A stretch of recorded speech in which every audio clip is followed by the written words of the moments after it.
Famous story channel में आपका स्वागत है। आइए आज हम आपको सुनाते हैं अमृत राय की रचना नया साल मुबारक।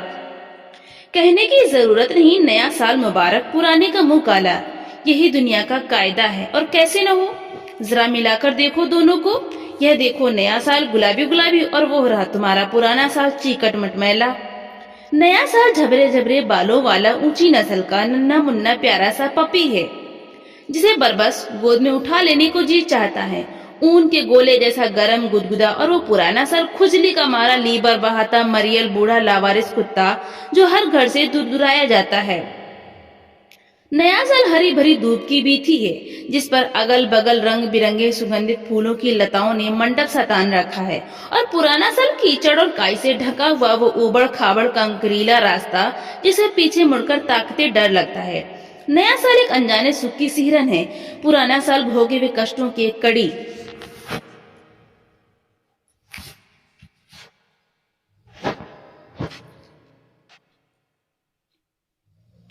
कितना बुरा था पुराना साल। ढंग का खाना न ढंग का कपड़ा, कीमतें आसमान से बातें करती हुई, रहने को मकान नहीं, 10-10 कुंबे बेशर्मी की चादर ओढ़कर एक जरा सी कोठरी में जिंदगी के दिन गुजार रहे हैं। क्या था पुराने साल में जिसे चाव से कोई याद करे? अच्छा हुआ, बहुत अच्छा हुआ, उसकी अर्थी निकल गई। कोई उसके लिए दो आंसू गिराने वाला नहीं है। आज नए साल की शाम है, अब तो हम नए साल की पौ फटते देखेंगे। बड़े हुलास से आगे बढ़कर उसका स्वागत करेंगे और किसी बहुत मन भाते मेहमान की तरह आंखों में आंखें डालकर प्यार से हाथ पकड़कर उसे कमरे के भीतर ले आएंगे, जहाँ इतने सारे लोग उसकी अगवानी में आंखें बिछाए बैठे हैं। और आंखें ही नहीं, दस्तरखान भी, जिस पर साथ बैठकर पीने के लिए एक से एक नायाब शराबें चुनी हुई हैं, और एक से एक सुस्वादु मेवों से भरपूर केक और पेस्ट्रियां। कमरा रंग बिरंगे कागज की बंधनवारों और नए साल की हमारी रंग बिरंगी आकांक्षाओं और संकल्पों के जैसे रंग बिरंगी गुब्बारों से सजाया गया है। रेडियो पर बहुत अच्छा पाश्चात्य संगीत आ रहा है। हम गलबहियां डाले नाचेंगे, गाएंगे, धूम मचाएंगे, कुछ होश में और कुछ बहुत कुछ मदहोश अलमस्त। नए साल का जन्म हो रहा है। नया साल वो फीनिक्स पक्षी है जो हर साल पुराने की खाक पर नया जन्म लेता है। उसके माँ बाप की फैमिली प्लानिंग इतनी पक्की है कि हमें ठीक ठीक पता रहता है कि कब, किस रोज और किस घड़ी में उसका जन्म होगा। जब तो दुनिया भर के करोड़ों लोग उत्सव के सब साजो सामान से लैस उसको हाथों हाथ लेने के लिए बैठते हैं। सोना गुना है उस वक्त। सोते में जो कभी नया साल आ गया तो समझो तुम्हारी तकदीर भी सो गई पूरे एक साल के लिए। किस तरह फिर इस दलिद्दर से तुम्हारा छुटकारा नहीं, इसलिए तो कोई सोता नहीं। देखिए कुछ को कैसे नींद के झोंके आ रहे हैं, आंखें डूबी जा रही, मुंह फाड़ फाड़ कर जमाइयां ले रहे हैं, लेकिन मजाल है कि सो जाएं।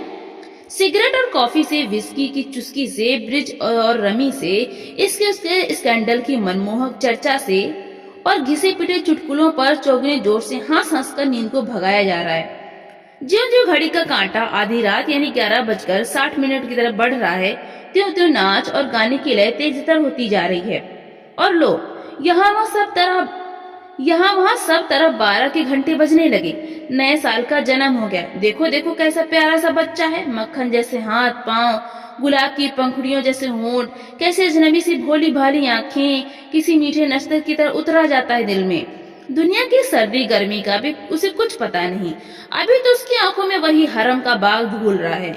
नंद कानन, जहाँ आम की बौर से लदे हुए बेसुध अमराइयों में 12 मास कोयल बोलती है, देखने वालों की आंखें जुड़ाती हैं।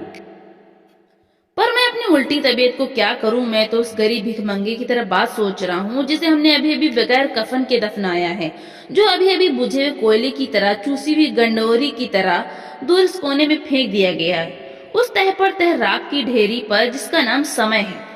घूमने दो समय का पहिया तुम्हारा, आज का यह नया चहेता भी वहीं पहुंचेगा। मुर्दा बरसों के उसी कब्रिस्तान में। सोचो तो कितनी कृतज्ञ हैं हम। एक दिन जिसको सर माथे पर लिए फिरे, काम निकल जाने पर उसी को गर्दनिया कर बाहर कर दिया। मिल तो गया जो कुछ मिलता था। अब कहे कि ठकुर सुहाती। ठकुर सुहाती हमेशा उगते सूरज की होती है, ढलता सूरज तो ढलता सूरज है। रूप रस गंध का कितना कुछ दिया उसने। उसी सेतु पर होकर तुम यहाँ तक आए।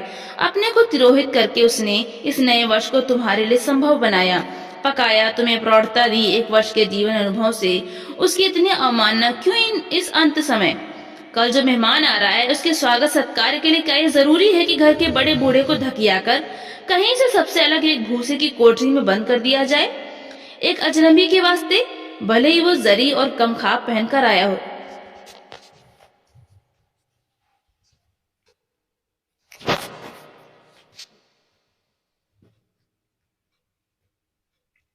एक पुराने दोस्त की तरफ से बेरुखी सिर्फ इसलिए कि उसके कपड़े मैले हैं। यह कहाँ का इंसाफ या कहाँ की समझदारी है? अभी तो सामान भी नहीं खुला तुम्हारे इस नए दोस्त का, क्या पता उसके अंदर क्या है। तब फिर काहे को उसे इतना सिर चढ़ाते हो?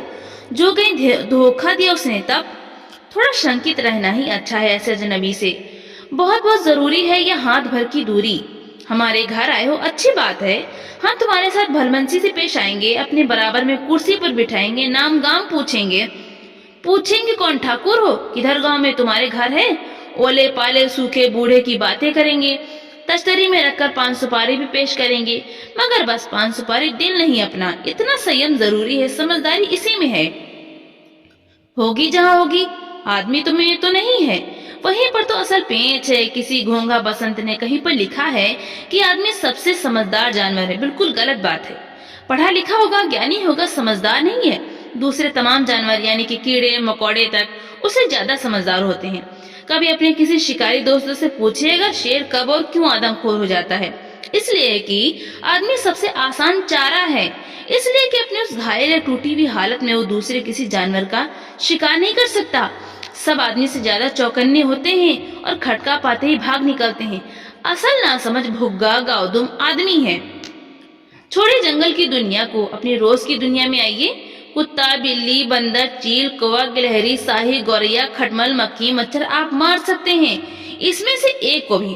कुत्ता जब देखो चौके में घुसा रहता है, बिल्ली रोज दूध पी जाती है, बंदर आए दिन कपड़े छींटता है, चील हाथ से जलेबी का दोना झपट ले जाती है, कौवे को और कुछ नहीं मिलता तो आटे की लोई ही ले उड़ता है, गिलहरी एक अमरूद नहीं बचने देती और न एक दाना मटर का, शाही आलूओं का प्रेमी एक एक को खोद कर चाट जाता है, गौरैया नन्ही सी जान मगर वो भी ऐसा उधम जोते रहती है कि अनाज को धूप दिखाना मुहाल है।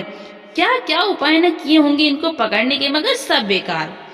बंदरों से और कोई उपाय न चला उन तक पहुंच सके ऐसा जादुई डंडा अब तक तो इजाद तो हुआ नहीं।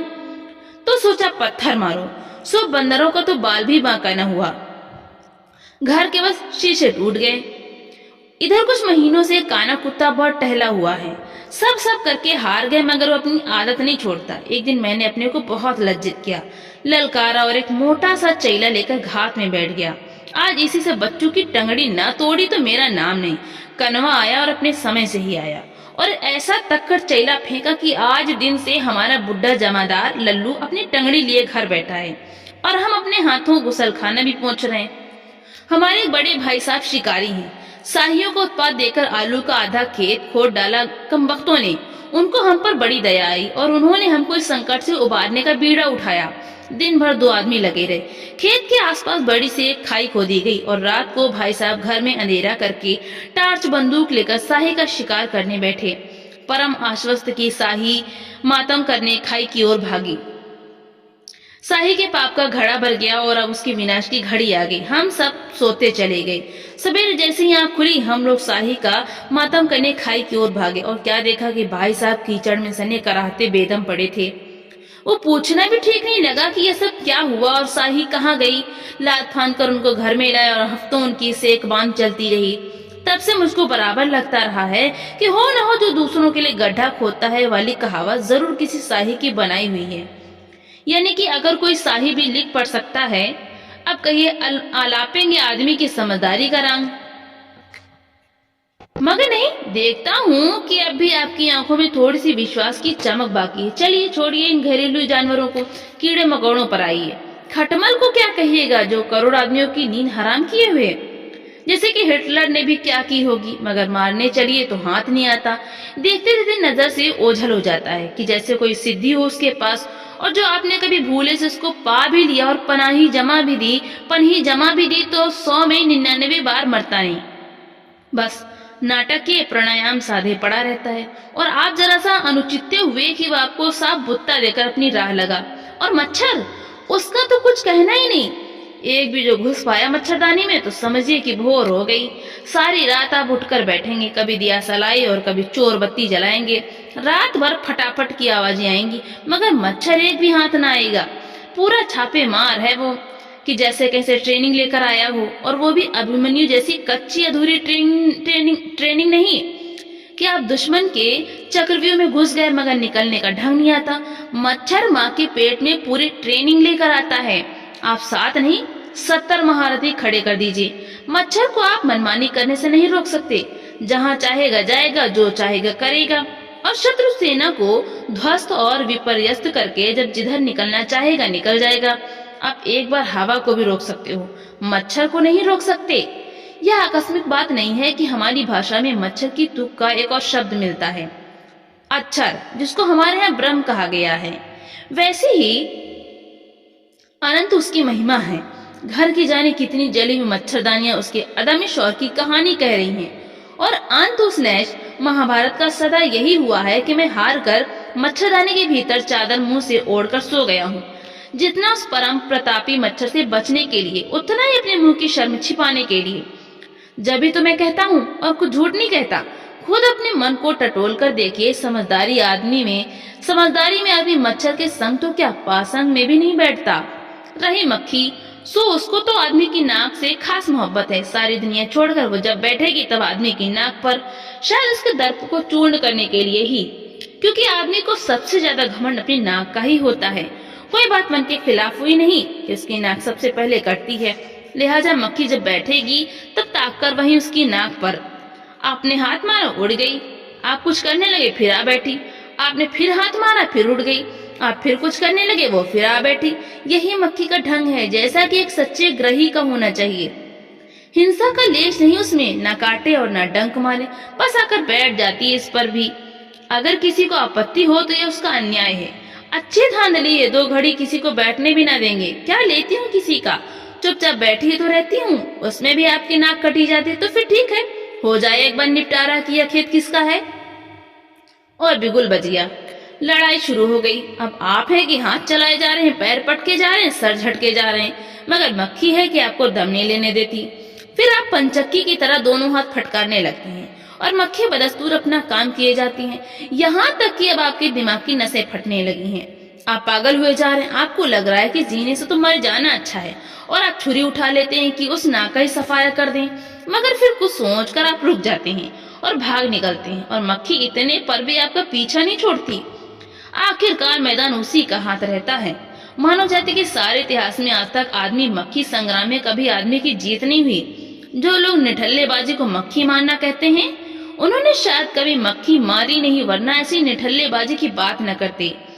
मक्खी मारने से बढ़कर पौरुष या पराक्रम दूसरा नहीं है। 100 बात की एक बात, आदमी से बढ़कर लाचार और नासमझ जानवर सारी सृष्टि में दूसरा नहीं है। और यह भी उसकी नासमझी का ही एक प्रमाण है कि वो अपने एक पुराने दोस्त को धता बताकर एक अज्ञात कुलशील अजनबी के गले में इस तरह बांह डालकर पागलों जैसा नाचता फिरता है। साल बीतते ना बीतते उसे अपने भूल का पता चलने लगता है कि लेकिन तब तक एक और नया साल उधर चौखट पर खड़ा होता है। मैंने अक्सर लोगों को कहते सुना है कि आदमी वर्तमान में जीता है। काश कि ऐसा होता, मगर कहाँ। सच तो यह है कि आदमी कभी वर्तमान में नहीं जीता। जो कुछ जीता मरता है सब भविष्य में। इसलिए तो सबसे वर्तमान संवत्सर की विदाई का सहृदय आयोजन करना चाहिए। तब वो एक अजन्मे और तुरंत के जन्मे शिशु के स्वागत में इस तरह मतवाला होकर पिपीहिरी बजाता घूमता है। और सो भी आज के जमाने में, जबकि सब जानते हैं कि हर नया बच्चा मुसीबतों की एक नई गठरी लेकर घर में आता है। तो दोस्तों, आपको ये कहानी कैसी लगी, लाइक करें, ज्यादा से ज्यादा शेयर करें और कमेंट करके हमें जरूर बताएं। और इसी तरह की हिंदी साहित्य की कहानी